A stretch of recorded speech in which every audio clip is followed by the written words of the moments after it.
شروع اللہ کا نام لے کر جو بڑا مہربان نہایت رحم والا ہے۔ یاسین، حکمت بھرے قرآن کی قسم، تم یقیناً پیغمبروں میں سے ہو، بالکل سیدھے راستے پر۔ یہ قرآن اس ذات کی طرف سے اتارا جا رہا ہے جس کا اقتدار بھی کامل ہے، جس کی رحمت بھی کامل، تاکہ تم ان لوگوں کو خبردار کرو جن کے باپ داداؤں کو پہلے خبردار نہیں کیا گیا تھا، اس لیے وہ غفلت میں پڑے ہوئے ہیں۔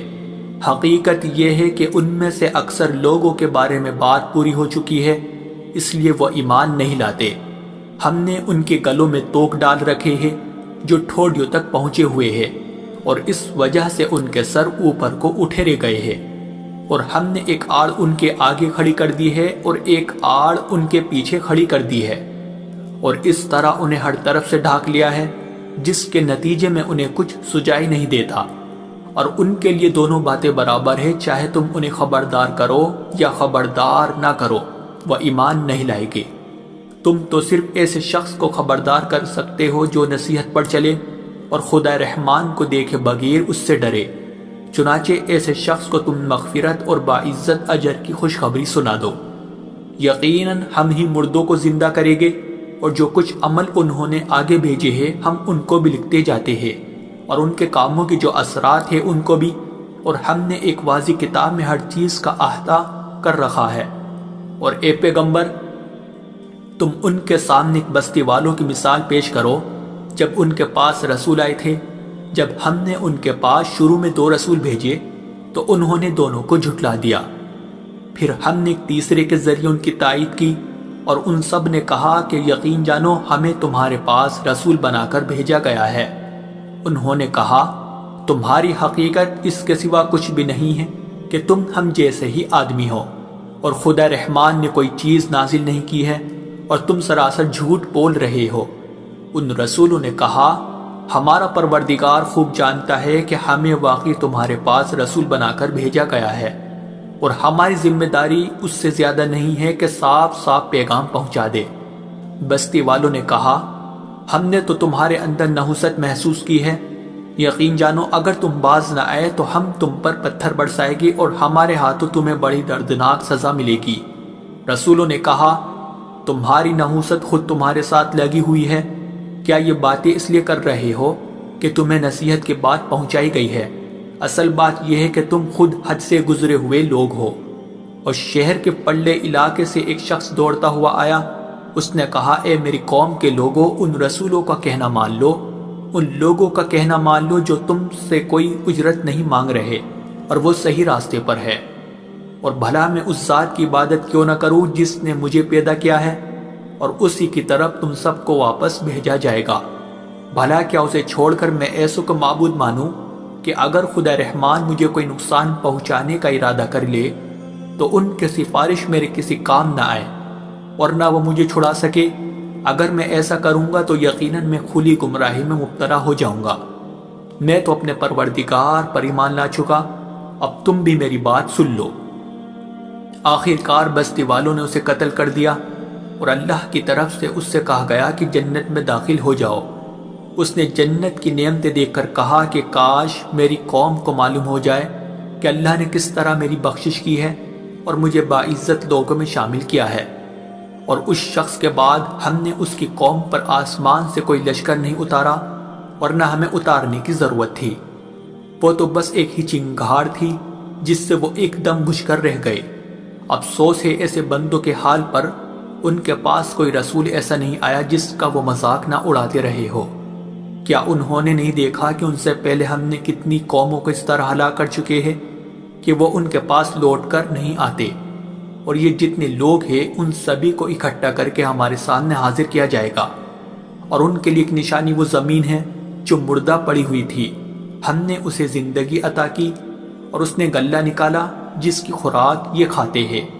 اور ہم نے اس زمین میں کھجوروں اور انگوروں کے باغ پیدا کیے، اور ایسا انتظام کیا کہ اس میں سے پانی کے چشمے پھوٹ نکلے تاکہ یہ اس کی پیداوار میں سے کھائے، حالانکہ اس کو ان کے ہاتھوں نے نہیں بنایا تھا۔ کیا پھر بھی یہ شکر نہیں کریں گے؟ پاک ہے وہ ذات جس نے ہر چیز کے جوڑے جوڑے پیدا کیے ہیں، اس پیداوار کے بھی جو زمین اگاتی ہے اور خود ان انسانوں کے بھی، اور ان چیزوں کے بھی جنہیں یہ لوگ ابھی جانتے تک نہیں ہیں،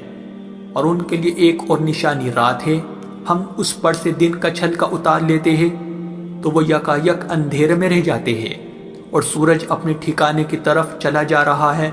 یہ سب اس ذات کا مقرر کیا ہوا نظام ہے جس کا اقتدار بھی کامل ہے، جس کا علم بھی کامل، اور چاند ہے کہ ہم نے اس کی منزل تاب تول کر مقرر کر دی ہے، یہاں تک کہ وہ جب ان منزلوں کے دورے سے لوٹ کر آتا ہے تو کھجور کی پرانی ٹہنی کی طرح پتلا ہو کر رہ جاتا ہے۔ نہ تو سورج کی مجال ہے کہ وہ چاند کو جا پکڑے اور نہ رات دن سے آگے نکل سکتی ہے، اور یہ سب اپنے اپنے مدار، اور ان کے لیے ایک اور نشان یہ ہے کہ ہم نے ان کی اولاد کو بھری ہوئی کشتی میں سوار کیا، اور ہم نے ان کے لیے اسی جیسی اور چیزیں بھی پیدا کی جن پر یہ سواری کرتے ہیں، اور اگر ہم چاہے تو انہیں غرق کر ڈالے، جس کے بعد نہ تو کوئی ان کی فریاد کو پہنچے اور نہ ان کی جان بچائی جا سکے۔ لیکن یہ سب ہماری طرف سے ایک رحمت ہے اور ایک معین وقت تک زندگی کا مزہ اٹھانے کا موقع ہے جو انہیں دیا جا رہا ہے۔ اور جب ان سے کہا جاتا ہے کہ بچو اس عذاب سے جو تمہارے سامنے ہے اور جو تمہارے مرنے کے بعد آئے گا تاکہ تم پر رحم کیا جائے، تو وہ ذرا کان نہیں دھرتے، اور ان کے پروردگار کی نشانیوں میں سے کوئی نشانی ایسی نہیں آتی جس سے وہ منہ نہ موڑ لیتے ہو۔ اور جب ان سے کہا جاتا ہے کہ اللہ نے تمہیں جو رزق دیا ہے اس میں سے غریبوں پر بھی خرچ کرو، تو یہ کافی لوگ مسلمانوں سے کہتے ہیں کہ کیا ہم ان لوگوں کو کھانا کھلائے جنہیں اگر اللہ چاہتا تو خود کھلا دیتا؟ مسلمانوں، تمہاری حقیقت اس کے سوا کچھ بھی نہیں کہ تم کھلی گمراہی میں پڑے ہوئے ہو، اور کہتے ہیں کہ یہ قیامت کا وعدہ کب پورا ہوگا؟ مسلمانوں بتاؤ اگر تم سچے ہو۔ دراصل یہ لوگ بس ایک چنگاڑ کا انتظار کر رہے ہیں جو ان کی حجت بازی کے عین درمیان انہیں آ پکڑے گی، پھر نہ یہ کوئی وصیت کر سکے گے اور نہ اپنے گھر والوں کے پاس لوٹ کر جا سکے گے، اور سور پھونکا جائے گا تو یکایک اپنی قبروں سے نکل کر اپنے پروردگار کی طرف تیزی سے روانہ ہو جائے گے، کہے گے کہ ہائے ہماری کم بختی، ہمیں کس نے ہمارے مرکز سے اٹھا کھڑا کیا ہے؟ جواب ملے گا کہ یہ وہی چیز ہے جس کا خدا رحمان نے وعدہ کیا تھا اور پیغمبروں نے سچی بات کہی تھی، اور کچھ نہیں بس ایک زور کی آواز ہوگی جس کے بعد یہ سب کے سب ہمارے سامنے حاضر کر دیے جائیں گے۔ چنانچہ اس دن کسی شخص پر کوئی ظلم نہیں ہوگا اور تمہیں کسی اور چیز کا نہیں، بلکہ انہی کاموں کا بدلہ ملے گا جو تم کیا کرتے تھے۔ جنت والے لوگ اس دن یقیناً اپنے مشغلے میں مگن ہوگے، اور وہ ان کی بیویاں گھنے سایوں میں آرام دانشتوں پر ٹیک لگائے ہوئے ہوگے۔ وہاں ان کے لیے میوے ہوگے اور انہیں ہر وہ چیز ملے گی جو وہ منگوائے گے۔ رحمت والے پروردگار کی طرف سے انہیں سلام کہا جائے گا، اور کافروں سے کہا جائے گا کہ اے مجرموں، آج تم مومنوں سے الگ ہو جاؤ۔ اے آدم کے بیٹو، کیا میں نے تمہیں یہ تاکید نہیں کر دی تھی کہ تم شیطان کی عبادت نہ کرنا، وہ تمہارا کھلا دشمن ہے، اور یہ کہ تم میری عبادت کرنا، یہی سیدھا راستہ ہے۔ اور حقیقت یہ ہے کہ شیطان نے تم میں سے ایک بڑی خلقت کو گمراہ کر ڈالا، تو کیا تم سمجھتے نہیں تھے؟ یہ ہے وہ جہنم جس سے تمہیں ڈرایا جاتا تھا، آج اس میں داخل ہو جاؤ کیونکہ تم کفر کیا کرتے تھے۔ آج کے دن ہم ان کے منہ پر مہر لگا دیں گے اور ان کے ہاتھ ہم سے بات کریں گے اور ان کے پاؤں گواہی دیں گے کہ وہ کیا کمائی کیا کرتے تھے، اور اگر ہم چاہے تو یہی دنیا میں ان کی آنکھیں مل یا میٹ کر دیں، پھر یہ راستے کی تلاش میں بھاگے پھرے، لیکن انہیں کہاں کچھ سجا، اور اگر ہم چاہے تو ان کی اپنی جگہ پر بیٹھے بیٹھے ان کی صورتیں اس طرح مسخ کر دے کہ یہ نہ آگے بڑھ سکے اور نہ پیچھے لوٹ سکے۔ اور ہم جس شخص کو لمبی عمر دیتے ہیں اسے تخلیقی اعتبار سے الٹ ہی دیتے ہیں، کیا پھر بھی انہیں عقل نہیں آتی؟ اور ہم نے اپنے ان پیغمبروں کو نہ شاعری سکھائی ہے اور نہ وہ ان کے شایان شان ہیں، یہ تو بس ایک نصیحت کی بات ہے، اور ایسا قرآن جو حقیقت کو کھول کھول کر بیان کرتا ہے تاکہ ہر اس شخص کو خبردار کرے جو زندہ ہو، اور تاکہ کفر کرنے والوں پر حجت پوری ہو جائے۔ اور کیا انہوں نے یہ نہیں دیکھا کہ ہم نے اپنے ہاتھوں کی بنائی ہوئی چیزوں میں سے ان کے لیے موشی پیدا کیے اور یہ ان کے مالک بنے ہوئے ہیں، اور ہم نے ان موشیوں کو ان کے قابو میں دے دیا ہے، چنانچہ ان میں سے کچھ وہ ہے جو ان کی سواری بنے ہوئے ہیں اور کچھ وہ ہے جنہیں یہ کھاتے ہیں، نیز ان کو ان موشیوں سے اور بھی فائدہ حاصل ہوتے ہیں اور پینے کی چیزیں ملتی ہے، کیا پھر بھی یہ شکر نہیں بجا لائے گے؟ اور انہوں نے اللہ کو چھوڑ کر اس امید پر دوسرے خدا بنا رکھے ہیں کہ انہیں ان سے مدد ملے، حالانکہ ان میں یہ طاقت ہی نہیں ہے کہ ان کی مدد کر سکے، بلکہ وہ ان کے لیے ایک ایسا مخالف لشکر بنے گے جسے قیامت میں ان کے سامنے حاضر کر لیا جائے گا۔ غرض اے پیغمبر، ان کی باتیں تمہیں رنجیدہ نہ کریں، یقین جانو ہمیں سب معلوم ہے کہ یہ کیا کچھ چھپاتے اور کیا کچھ ظاہر کرتے ہیں۔ اور کیا انسان نے یہ نہیں دیکھا کہ ہم نے اسے نطفے سے پیدا کیا تھا، پھر اچانک وہ کھلم کھلا جھگڑا کرنے والا بن گیا۔ ہمارے بارے میں تو وہ باتیں بناتا ہے اور خود اپنی پیدائش کو بھلا بیٹھا ہے، کہتا ہے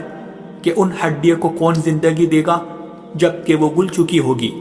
کہہ دو کہ ان کو وہی زندگی دے گا جس نے انہیں پہلی بار پیدا کیا تھا، اور وہ پیدا کرنے کا ہر کام جانتا ہے۔ وہی ہے جس نے تمہارے لیے سرسبز درخت سے آگ پیدا کر دی ہے، پھر تم ذرا سی دیر میں اس سے سلگانے کا کام لیتے ہو۔ بھلا جس ذات نے آسمانوں اور زمین کو پیدا کیا ہے، کیا وہ اس بات پر قادر نہیں ہے کہ ان جیسوں کو دوبارہ پیدا کر سکے؟ کیوں نہیں، جبکہ وہ سب کچھ پیدا کرنے کی پوری مہرت رکھتا ہے۔ اس کا معاملہ تو یہ ہے کہ جب وہ کسی چیز کا ارادہ کر لے تو صرف اتنا کہتا ہے کہ ہو جا، بس وہ ہو جاتی ہے۔ غرض پاک ہے وہ ذات جس کے ہاتھ میں ہر چیز کی حکومت ہے، اور اسی کی طرف تم سب کو آخر کار لے جایا جائے۔